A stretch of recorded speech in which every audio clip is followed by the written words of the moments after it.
Hello, and thank you for joining us today for this change of responsibility ceremony between Command Sergeant Major Ted Copeland and Command Sergeant Major Andrew Lombardo. Due to the current travel restrictions in response to COVID-19, we are unable to conduct ceremonies in the traditional sense. Our hope with this virtual ceremony is to honor the time and commitment Command Sergeant Major Copeland gave to the soldiers of America's Army Reserve, and to properly welcome Command Sergeant Major Lombardo as the 14th Command Sergeant Major of the Army Reserve. The change of responsibility is a simple yet traditional event that is rich with symbolism and heritage.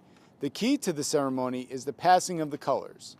The very soul of a military unit is symbolized in the colors under which it fights, for they represent not only the lineage and honors of the unit, but also the loyalty and unity of its soldiers. The custodian of the colors is the Command Sergeant Major, who is the senior enlisted soldier in the unit and principal advisor to the commander.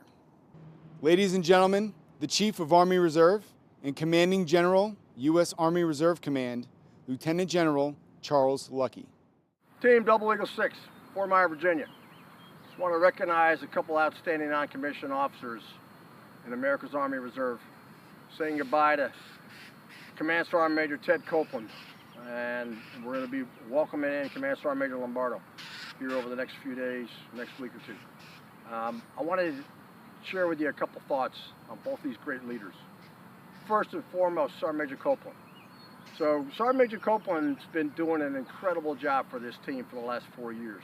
He's been out there every day in every way, embracing commander's intent, getting after standards, discipline, fieldcraft, making sure as we built an Army Reserve that was the most capable, combat-ready, and lethal in the history of the United States of America. At the NCO level, every day in every way, he's helping drive that message and reinforce those fires so we're able to generate the capability that we were able to generate in space and time when required. Now, many of you heard me say this before. You know, I didn't think that the COVID fight would be the fight we'd end up this 4 years with in terms of where we had to generate capability and the speed at which we had to do it. But the reality is, we could never have done what we did over the last 6 weeks or so if Sergeant Major Copeland and other non-commissioned officers inside America's Army Reserve had been consistently pounding away at getting us more ready, more focused on readiness, more capable of moving faster, thinking with more agility about how we were going to generate capability at speed inside what we call RFX. And I told you for years now, and I'll keep telling you, we're all in RFX, and nobody has modeled that better than Sergeant Major Copeland. So he's going to go on to do other cool stuff in Ohio. I'm sure Grace has got a bunch of different things that he's supposed to do when he gets back to his hometown. But I'll tell you this, he'll be a soldier for life, and he will continue to message for all of us out there across America what right looks like, and make sure that we continue to remember that in uniform or out of uniform, we're all soldiers 24/7 forever. And we serve the people of the United States and we live the Army values. He's going to continue to do that. He's had a massive impact on America's Army Reserve, and he has done a fantastic job of setting us up for success as we move into the future. As to the future, so Sergeant Major Lombardo, another MP I might add, coming to us from New York City, and from his former experience as the CSM of the 210P Command. Another strong leader, coming to us with energy, with enthusiasm, ready to pick up where Sergeant Major Copeland dropped off and keep moving forward.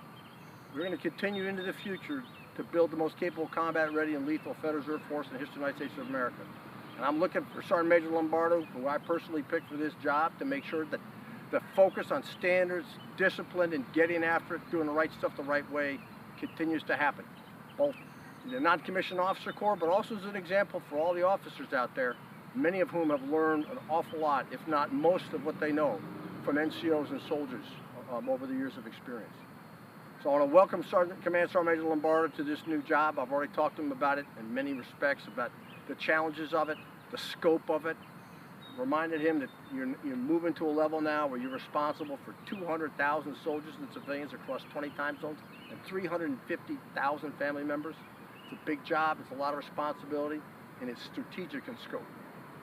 So I want all of you to do two things for me. Number one, just bombard Sergeant Major Copeland with farewell notes and thanks for everything he's done for this team. And the other one is make sure you give a very warm welcome and a supportive welcome to the incoming Command Sergeant Major of America's Army Reserve. These are leaders that have, in every day, in every way, continued to model what right looks like for soldiers across this force. And I'm confident that whether they're in uniform or out of uniform, they'll continue to do as we move in the future. Keep pounding. See you soon.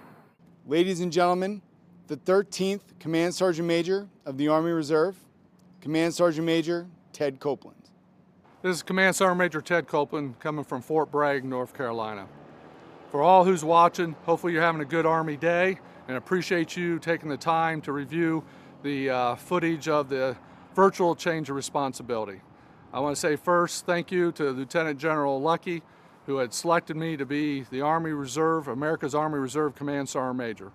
It's been a great 3.5 years, and I appreciate him having the confidence in me to do it. Now to everyone else out there, thank you again for being here. If you're a leader, thank you as a leader. If you're a soldier, thank you as a soldier for being a soldier in America's Army Reserve. So the last 3.5 years have been very busy for me and America's Army Reserve. It's been truly an honor to serve the soldiers and the civilians of our great Army Reserve. I've been a lot of places and interacted with a lot of soldiers. What I found was they're outstanding.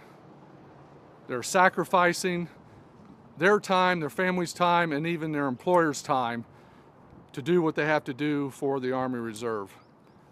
What have we been doing? Well, what we have been doing is my theme from the very beginning. NCOs take charge and drive readiness. So what did that really mean? It means our good non-commissioned officers taking personal ownership of themselves and their soldiers' readiness. So what's readiness mean? Readiness was medical training. If you're a non-commissioned officer doing your leader training, your non-commissioned officer education classes, or if you're a soldier getting whatever education you need for your job skill or your duty title. Things have changed. You know, I've worked with the non-commissioned officer corps, the senior CSMs, and all the non-commissioned officers, and they embraced this and helped me along the way. So the culture has changed. How we train our soldiers and how we produce readiness, whether it's soldier readiness for individual or for the unit, so they're deployable at any time if called. You know, a few examples of that was what we've done for the last several months. COVID-19 response. All the units that activated and deployed forward in across America to get after where it was medical or the sustainment of the medical forces to help our citizens, you know, get better and get through the crisis. I know the crisis is not over and we're still working on it, but these soldiers were prepared because of what we've done for the last 3 years on being ready ourselves. I want to say thank you to all the soldiers, the non-commissioned officers, and the officers of Army Reserve for doing what they have for the last 3 years and helped us along the way. I've been a non-commissioned officer for 33.5 years of my almost 36 years of service. I believe the Army universe rolls around the non-commissioned officer corps, or it should. So what's that mean? So that means non-commissioned officers, as I said earlier, taking charge, owning results, just not talking about what has to be done and not getting after it. The non-commissioned officers need to go further and to new heights. I know you're on your way. I just need you to keep driving that as you move forward. So in closing, I want to say a few words to Command Sergeant Major Andrew Lombardo. Hey, Battle, you and I have worked together a lot over the last 15 or so years. I have full faith and confidence that you're going to take this ball and you're going to run it forward. Maybe not get to the end zone, but you're going to move it down the field. Something, you know, words of wisdom to you that was provided me many years ago. I'm giving up the foxhole to you. You know, it was told to me a long time ago, when you got the foxhole, make improvements. I believe we made some improvements. You know, I made some improvements with a lot of help from you and my fellow CSMs and soldiers of America's Army Reserve. You know, so hand the foxhole to you. You know, I think we got the dug deep enough. I think we got good frontal coverage. I think we got the grenade sumps. I think your job now is to start building the overhead cover. You know, get the range card done and see how far you can go before you hand it off to the next Command Sergeant Major. So, you know, good luck to you. I'm out here. My phone will be on for a while for you.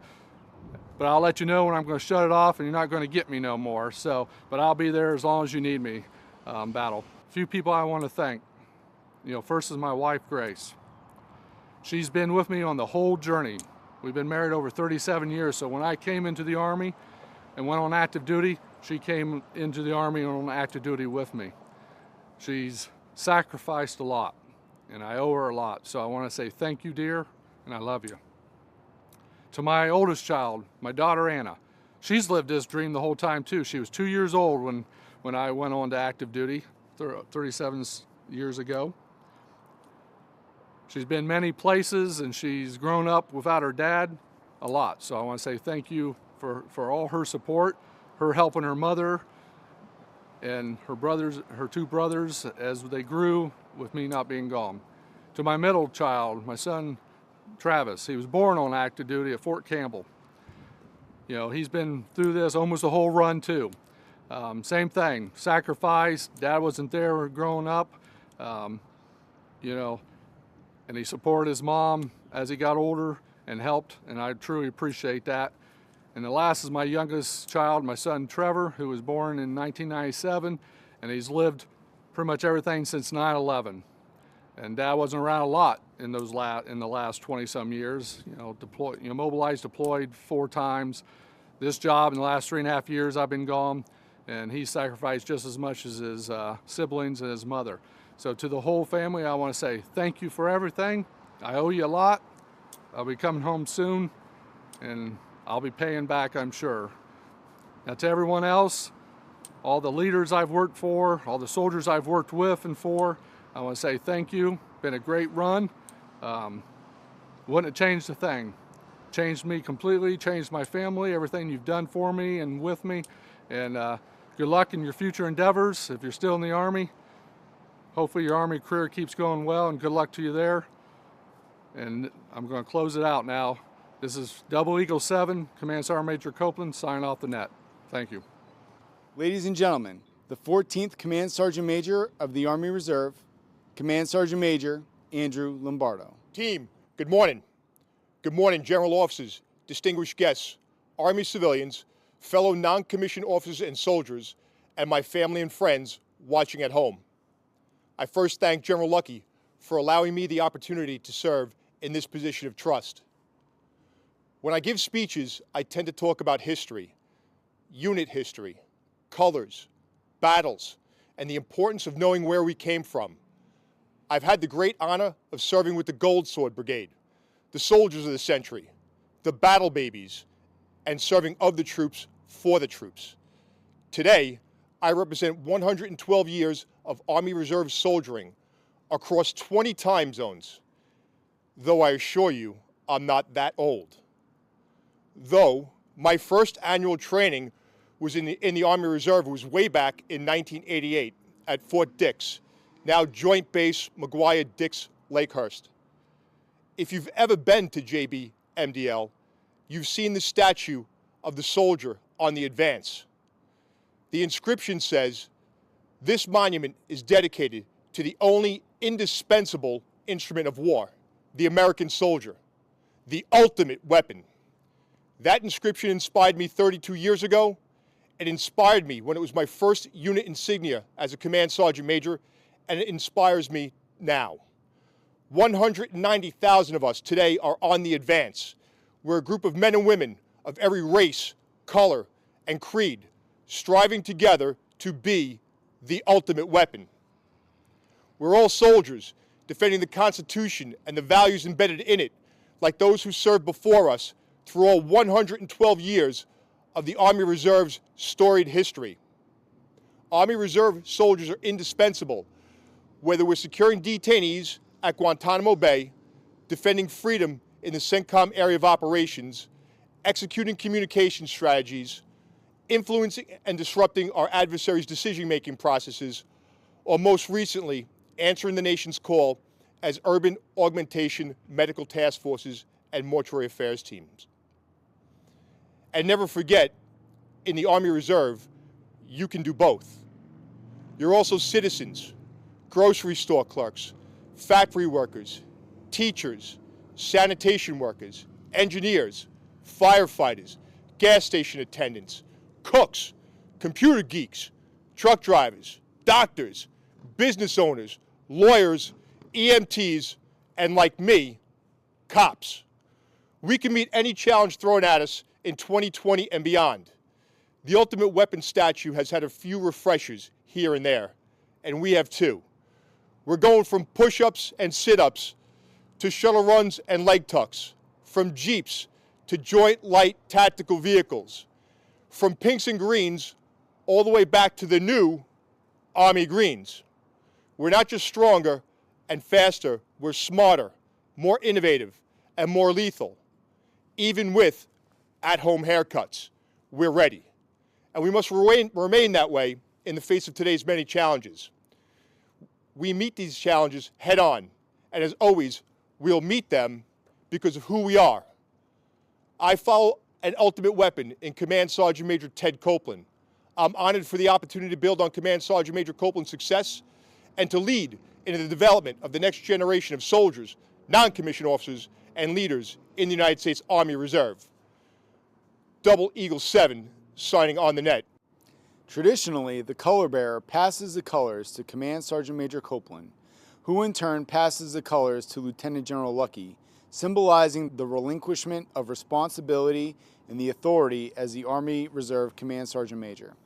Lieutenant General Lucky passes the colors to Command Sergeant Major Lombardo, charging him with the responsibility and authority that comes with that position. We would like to thank you all for joining us for today's ceremony. Have a great Army Day.